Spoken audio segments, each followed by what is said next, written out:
Assalamualaikum warahmatullahi wabarakatuh. Perkenalkan, nama saya Lahdet Ridho, NIM 420192790.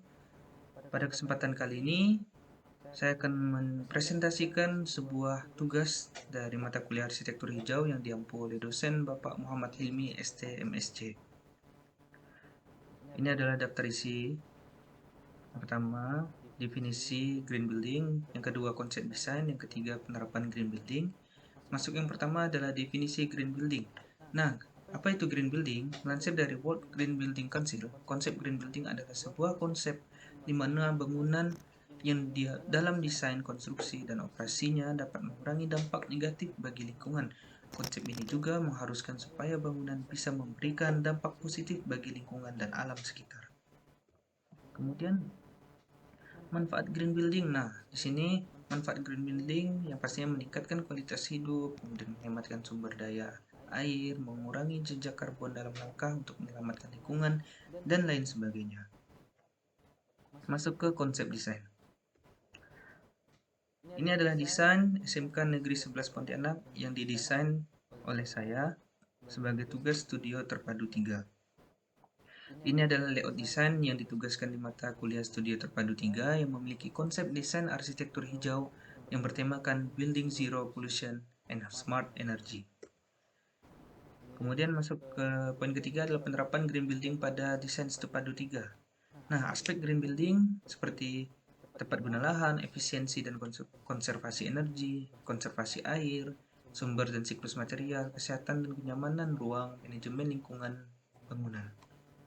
Nah, ini adalah tepat guna lahan dengan data spesifikasi tapak seperti di sini.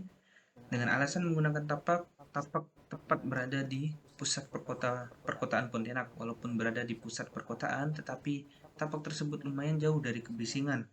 Kemudian tapak tersebut mudah diakses dan di sekitarnya masih banyak nuansa alam yang dapat dimanfaatkan semaksimal mungkin pada bangunan SMK. Nah, masuk ke efisiensi dan konservasi energi. Nah, dalam ini kita menggunakan solar panel untuk sebuah cadangan energi yang dapat dimanfaatkan untuk mengurangi pemakaian energi yang berlebih. Nah, solar panel diletakkan di tempat yang banyak dan kuat terkena cahaya maupun radiasi matahari.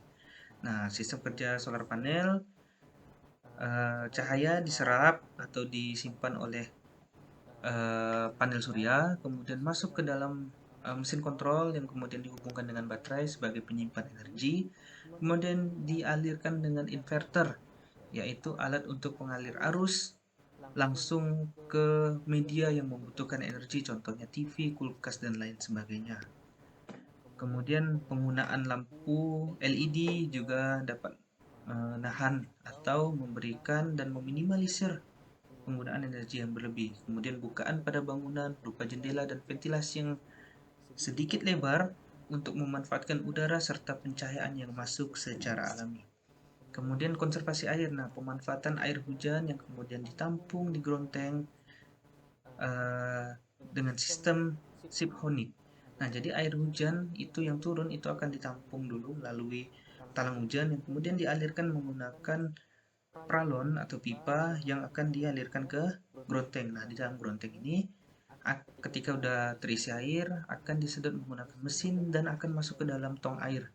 Nah, di tong air ini akan ditampung dan akan diteruskan ke ruangan-ruangan yang membutuhkan suatu air, contohnya WC, kemudian wastafel dan lain sebagainya.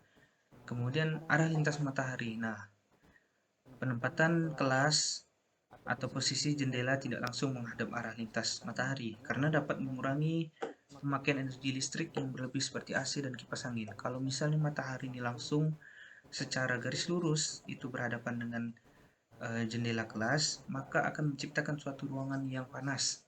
Nah, ruangan yang panas akan menyebabkan penggunanya menggunakan energi yang berlebih. Contohnya, yang harusnya satu kelas itu dapat satu AC, tetapi harus menggunakan 2-3 AC, begitu juga kipas angin. Kemudian dapat menciptakan suasana yang tidak panas dan tidak menyilaukan. Kemudian parking zone. Nah, pemusatan tempat parkir. Pemusatan tempat parkir adalah sebuah langkah untuk dapat meminimalisir tingkat polusi yang ada di sekitar lingkungan sekolah, sehingga dengan adanya pemusatan parkir ini dapat menciptakan zero pollution di dalam lingkungan sekolah atau di dalam lingkungan bangunan tersebut. Jadi parkir itu diblok atau disatukan pada satu tempat di mana tidak ada terjadi pemisahan-pemisahan parkir yang sehingga kendaraan berlalu lalang dan menciptakan sebuah polusi. Kemudian ini adalah sun shading. Penggunaan sun shading dapat membantu atau meminimalisir pencahayaan langsung matahari yang berlebih.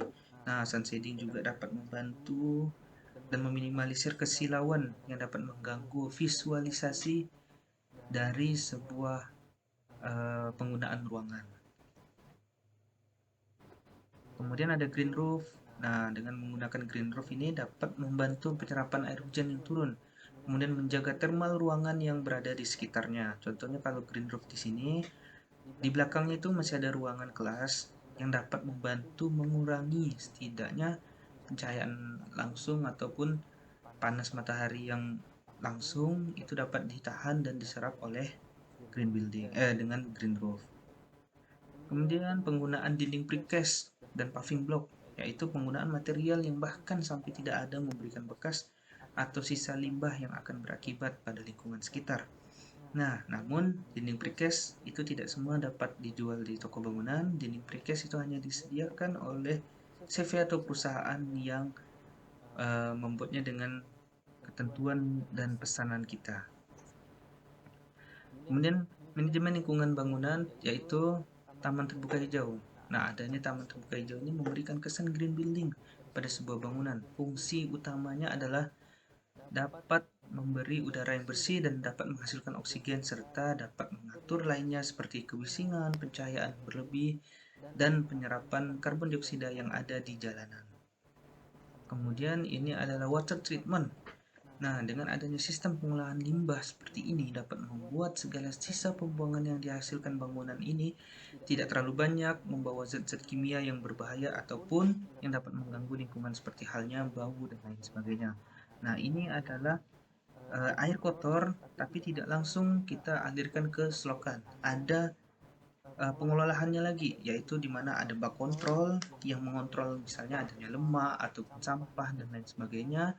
Kemudian masuk ke water treatment yang akan disaring agar lebih bersih lagi. Nah, sisa air yang di atasnya itu yang akan dialirkan ke selokan yang menjadi limbah sisa dari sebuah bangunan tersebut. Baik, mungkin hanya ini yang dapat saya sampaikan dari penerapan green building yang ada pada desain studio terpadu 3 saya.